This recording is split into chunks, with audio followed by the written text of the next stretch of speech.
Hi and welcome to Debunk File. My name is Sep and today we're going to be talking about what happened to Rico Harris. It's the late 90s, basketball is booming as ever, colleges are being eyed for potential superstars. One man who had the spotlight on him most was Rico Harris. Born May 1977 in Southern California, Rico Harris was an outstanding college basketball player that seemingly had his whole life set up with continuing his basketball career. There was a slight problem with the promising young man. He dealt with loads of drug and alcohol problems. Later in life, he went on to join the Harlem Globetrotters in the early 2000s. The NBA even considered him to be a first draft pick, but his issues seemed to get the better of him and his career fell flat. But that's not the mystery. Rico Harris has been missing since 2014, and no one knows exactly where he is and what happened to him.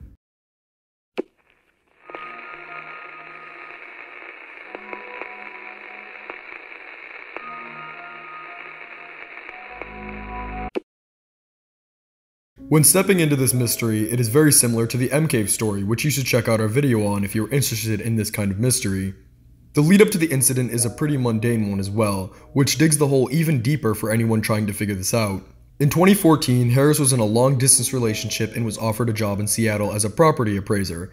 Harris left his house a little bit after midnight on the morning of October 10, 2014, where he commenced in a 17-hour drive towards Seattle. A little thing to note, his job interview was scheduled for the 11th, which is why he left home so early. Harris took I-5 and the police report eventually revealed he got gas in Lottie, a city in California about 40 miles south of Sacramento. At 10:45 a.m., he called his girlfriend and left her a final message where he says he's going into the mountains to rest. This is where this feels a bit like the M Cave mystery. Harris shut off his phone and was never heard from again. So what happened to the Harlem Globetrotters alumni? Waiting for 3 days, Harris's girlfriend and family finally contacted the police to start up an investigation as to where he had gone. On that same day, Harris's car was found on a rural road. His car had his wallet and liquor and was missing his phone, credit card, and ID. So the hunch at the moment was he escaped his normal life or he was killed by wildlife and his objects are still on his body. An entire squadron of helicopters and divers and police were deployed to find Harris. But their search came up with no one to be found. Not even a body. But that's not to be said that there weren't sightings. Two motorcyclists said that they saw him, and how are you going to mistake a man who is 6'9" and weighs 300 pounds? More sightings and size 18 footprints were found near a backpack, and his backpack contained his phone. So now we know he only had his ID and credit card.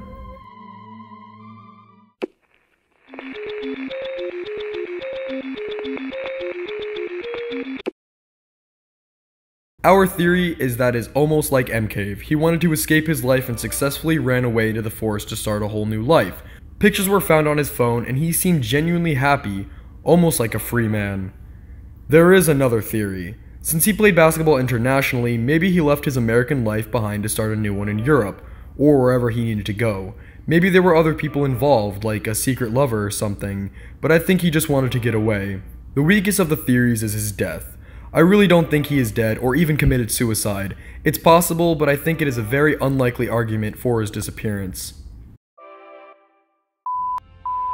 It's so baffling as to if he is still alive and no one has spotted him. Again, he is 6'9" and weighs 300 pounds. I find it hard to believe he's never been caught or found by the police. We're going to have to call this file a mystery. There's little to no evidence as to what happened to him or where he is now.